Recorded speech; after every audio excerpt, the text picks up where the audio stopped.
Менің атым Нұрхан, 43-темін.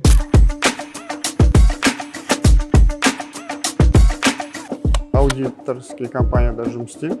Жұмысым командировкамен байланысты. Таңдаған дизайн ұнады маған. Объемы негізі аздау болған сияқты, көрген жоғындайды.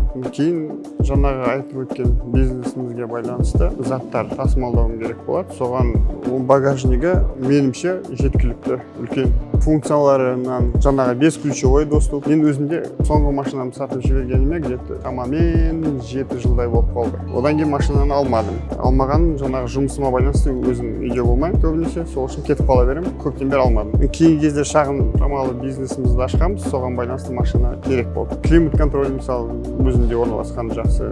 Қатты қымбат емес, жаңағы өзіндегі функцияларға байланысты жақсы деп ойлаймын.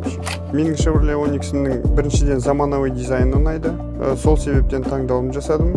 Екіншіден кілтсіз кіру және пуш-старт жүйесі жиі қолданамын. Ыңғайлы мультимедиа жүйесі, сымсыз қуаттау және круиз бақылау функциясы, оларды күнделікті пайдаланамын. Жүк салғыш өте сыйымды, көп заттар тасымалдаймын, маған жеткілікті деп ойлаймын. Көп функцияны қарап, бағасына қолжетімді және тиімді деп ойлаймын. Дилерлік орталыққа келген кезде қызмет көрсету маған өте ұнады.